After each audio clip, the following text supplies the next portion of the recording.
नमस्कार, आपका central employee news YouTube channel के नए और प्रेस वीडियो में आपका हार्दिक स्वागत है। आज दीपावली बोनस पर कैबिनेट से ऐलान को लेकर गुड न्यूज है। साथ ही महंगाई भत्ता में बढ़ोतरी को लेकर भी बड़ी खबर आई है। साथ ही इस वीडियो में आपको कर्मचारियों व पेंशनर से जुड़ी अन्य खबरें भी देखने को मिलेगी, तो बने रहे वीडियो के लास्ट तक और जानिए इन महत्वपूर्ण खबरों को सबसे पहले।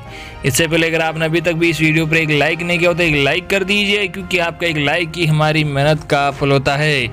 वही चैनल को भी फ्री में सब्सक्राइब नहीं किया हो सब्सक्राइब कर लीजिए, ताकि आगे भी आपको कर्मचारियों और पेंशनर से जुड़ी हर एक अपडेट फ्री में देखने को मिलती रहे। आज की पहली खबर, कार्मिक मंत्रालय का फैसला, केंद्र सरकार के इन कर्मचारियों को रोज जाना होगा दफ्तर। जी हां, आपको बता दें कि सेंट्रल गवर्नमेंट एम्प्लॉय के लिए कार्मिक मंत्रालय ने दिशा निर्देश जारी किए हैं। नए दिशा निर्देशों के मुताबिक अवर चीफ और उससे वरिष्ठ रैंक के सभी अधिकारियों को रोज कार्यालय जाना होगा। कार्मिक मंत्रालय ने केंद्र सरकार के सभी विभागों से कहा है कि अवर चीफ स्तर से नीचे के 50% कर्मचारियों की कार्यालय में उपस्थिति सुनिश्चित करें। केंद्र सरकार के कर्मचारियों के लिए बुधवार को जारी ताज़ा दिशा निर्देश में कार्मिक मंत्रालय ने कहा कि अवर चीफ और उनसे वरिष्ठ रैंक के सभी अधिकारी अब प्रत्येक कार्य दिवस पर कार्यालय आएंगे। कोविड-19 लॉकडाउन के बाद केंद्र सरकार ने धीरे धीरे अपना कामकाज बहाल किया है और इस दौरान अंतिम आदेश तक उप चीफ और उससे वरिष्ठ रैंक के अधिकारियों को प्रत्येक कार्य दिवस पर दफ्तर आने का निर्देश था। कार्मिक मंत्रालय के दिशा निर्देश में कहा गया है कि अवर चीफ रैंक से नीचे के कम से कम 50% कर्मचारियों के दफ्तर में उपस्थिति सुनिश्चित की जाए। उसके मुताबिक जनहित में आवश्यक होने पर विभाग अध्यक्ष 50% से ज़्यादा उपस्थिति भी अनिवार्य कर सकते हैं, लेकिन किसी भी हालात में 2 गज की दूरी के नियम का कड़ाई से पालन करना होगा। मंत्रालय ने कहा कि उक्त आदेश तत्काल प्रभाव से लागू होगा। उसमें कहा गया है कि निश्चित क्षेत्र में रहने वाले सभी अधिकारियों और कर्मचारियों को उस वक्त तक कार्यालय आने से छूट होगी जब तक उनका इलाज सामान्य श्रेणी में नहीं आ जाता है। दिशा निर्देश के अनुसार दिव्यांग और गर्भवती महिला कर्मचारी अगले आदेश तक घर से ही काम करते रहेंगे। कोरोना वायरस के संक्रमण की चेन को तोड़ने के लिए लगाए गए लॉकडाउन में कर्मचारियों को घर से ही काम करने की सुविधा दी गई थी। अब अनलॉकिंग की प्रक्रिया में कर्मचारियों के लिए फिर से दफ्तर आने के निर्देश जारी किए गए हैं। बता दें, देश में कोरोना वायरस के मद्देनज़र जारी लॉकडाउन को खोलने की प्रक्रिया अनलॉक 5 स्तर तक पहुंच गई है। केंद्र के साथ साथ राज्य सरकारें भी आर्थिक गतिविधियों को बढ़ावा देने के कार्यों में लगी है। अगली बड़ी खबर, गुड न्यूज, इस बैंक के कर्मचारियों समय से पहले मनेगी दिवाली, बढ़ेगी सैलरी और बोनस भी मिलेगा।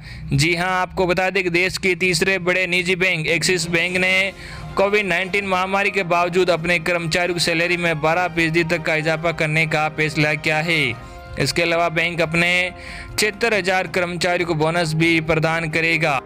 कोविड-19 महामारी के चलते जहां कर्मचारियों को छंटनी और वेतन में कटौती का सामना करना पड़ रहा है, वहीं एक्सिस बैंक के कर्मचारियों को दिवाली इस बार समय से पहले मन जाएगी।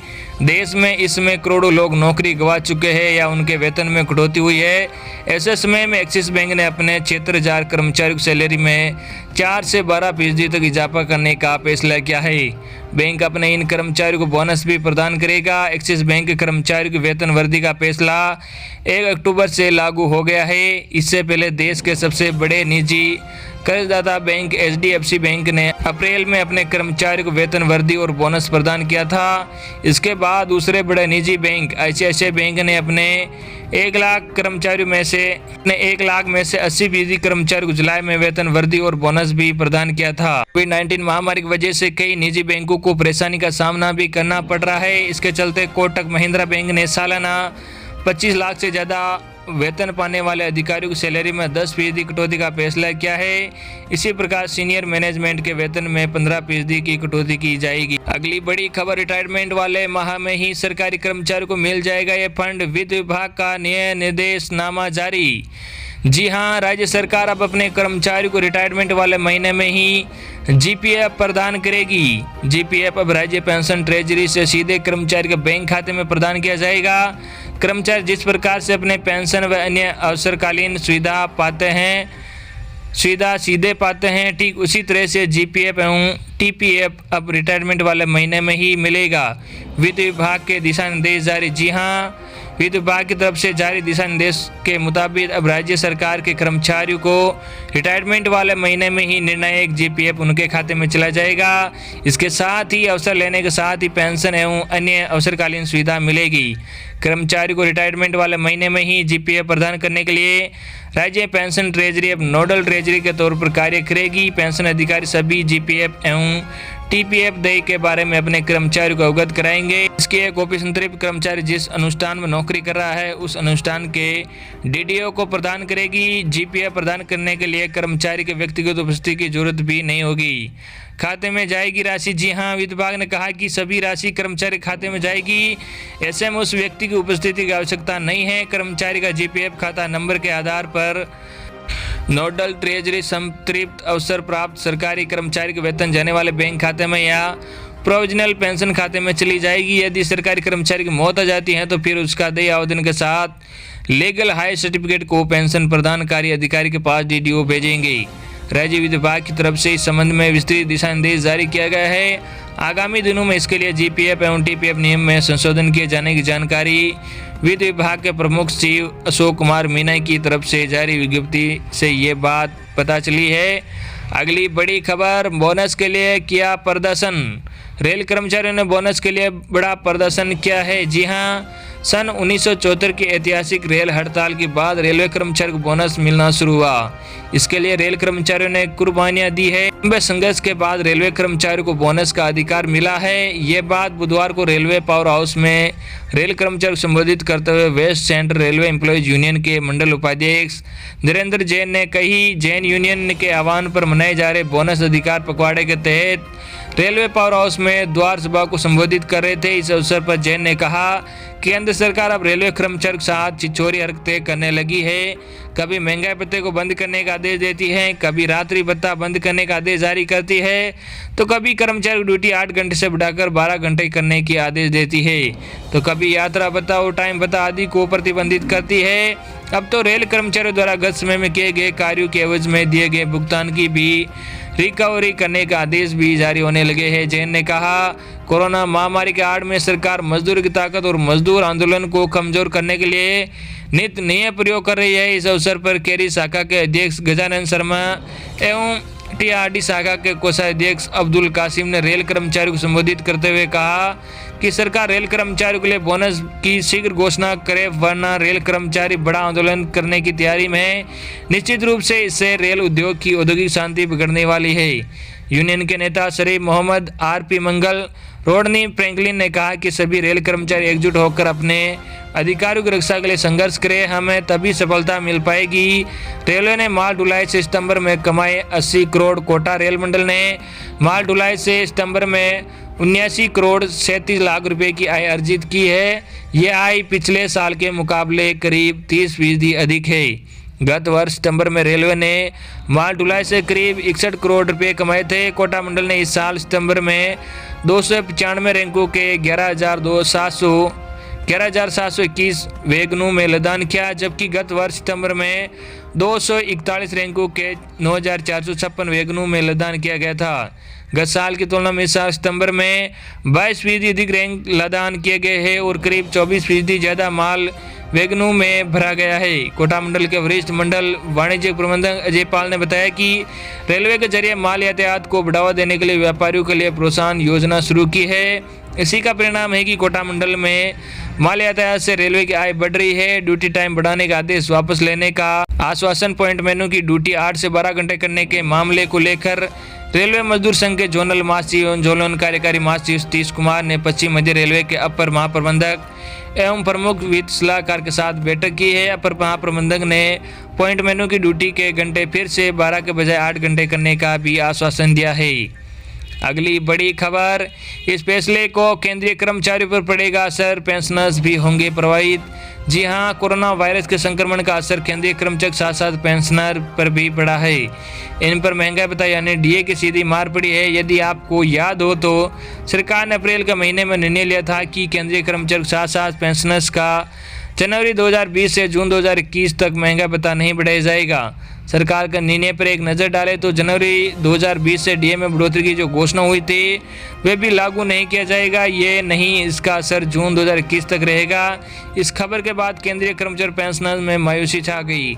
इस तय सीमा के बाद सरकार क्या निर्णय लेगी, इस पर सबकी निगाह टिकी हुई है। सरकार के इस निर्णय से थोड़ा लाभ ये होगा कि देश के राजस्व में बढ़ोतरी होगी। इधर रिटायरमेंट को लेकर भी सरकार की ओर से कुछ कड़े कदम उठाए गए हैं। कार्मिक मंत्रालय के आदेश ने लोगों को चिंता में डाल दिया है। दरअसल मंत्रालय ने कर्मचारी रिटायरमेंट से पहले इससे संबंधित एक आदेश दिया है।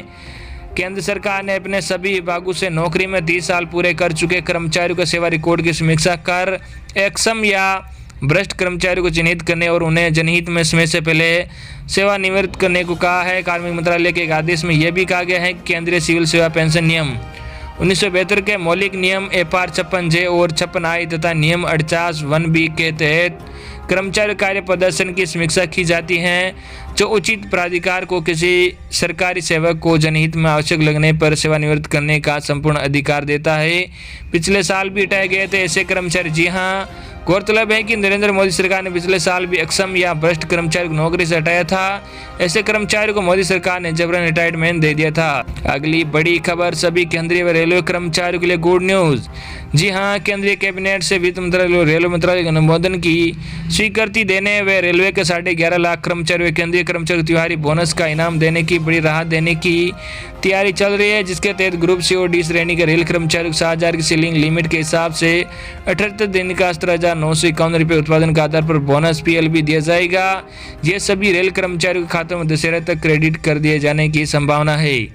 पिछले साल दशहरा सितंबर महीने में होने से दीपावली बोनस भी इस तरह सितंबर 2019 को कैबिनेट से मंजूरी मिल गई थी, लेकिन इस बार दशहरा अक्टूबर महीने में है, इसलिए इस बार बोनस अक्टूबर महीने में मिलेगा, जिसकी अनुमति कैबिनेट से 15 से 20 अक्टूबर के बीच मिलने की उम्मीद जताई जा रही है। ये न्यूज़ सूत्रों से मिली जानकारी अनुसार बताई जा रही है। वही सूत्रों से खबर के मुताबिक अक्टूबर के तीसरे सप्ताह में कैबिनेट से केंद्रीय कर्मचारी पेंशनर्स का महंगा भत्ता जनवरी 2020 से जुलाई 2020 तक कितना बढ़ेगा, इस पर भी निर्णय लिया जा सकता है, जिसमें केंद्रीय कर्मचारी पेंशनर्स का महंगा भत्ता में लगभग 3% की बढ़ोतरी हो सकती है, जिसका फैसला कैबिनेट से अक्टूबर के तीसरे सप्ताह में लिया जा सकता है। अगली बड़ी खबर देश के 65 लाख पेंशन भोगियों के लिए काम की खबर। बेसिक पेंशन को लेकर हो सकता है फैसला। जी हां, आपको बता दें कि देश के 65 लाख पेंशन भोगियों के लिए एक अच्छी खबर है। जल्द ही इनकी बेसिक पेंशन की राशि में इजाफा हो सकता है। सरकार इस संबंध में निर्णय कर सकती है। यदि सब कुछ ठीक रहा तो कर्मचारी भविष्य निधि संगठन यानी EPFO इसे लेकर व्यवस्था बना सकता है। असल में भाजपा ने श्रम मंत्रालय को इस आशय का एक प्रस्ताव भेजा है। इसमें कर्मचारी पेंशन योजना EPS में मासिक पेंशन राशि बढ़ाने और अन्य सुविधाओं का लाभ 65 लाख से अधिक पेंशन धारकों को दिलाए जाने की मांग की गई है। EPS 95 राष्ट्रीय संघर्ष समिति NSC के अनुसार पेंशन भोगी महंगाई भत्ते के साथ मूल पेंशन 7,500 रुपये मासिक करने और पेंशन भोगियों के पति या पत्नी को मुफ्त स्वास्थ्य सुविधाएं देने की मांग लंबे समय से की जा रही है। EPS 95 NSC के अध्यक्ष कमांडर अशोक रावत का कहना है कि 30 वर्ष तक काम करने और पेंशन फंड में योगदान करने के बाद भी कर्मचारी मासिक पेंशन के तौर पर केवल 2,500 रुपये ही मिल रहे हैं। आपको बता दें कि EPS 95 एक प्रकार का कर्मचारी भविष्य निधि संगठन की कर्मचारी पेंशन योजना का नाम है। EPS 95 के दायरे में आने वाले कर्मचारियों के मूल वेतन का 12% अंश भविष्य निधि में जमा कराया जाता है। दूसरी तरफ कंपनी नियोक्ताओं से भी 12% का अनुदान लेकर 8.33% तक EPS में जमा कराया जाता है। मथुरा की सांसद हेमा मालिनी ने हाल ही में एक पत्र श्रम मंत्री संतोष गंगवार को लिखकर बुजुर्ग पेंशनरों की मांग पर ध्यान देने की भी अपील की है।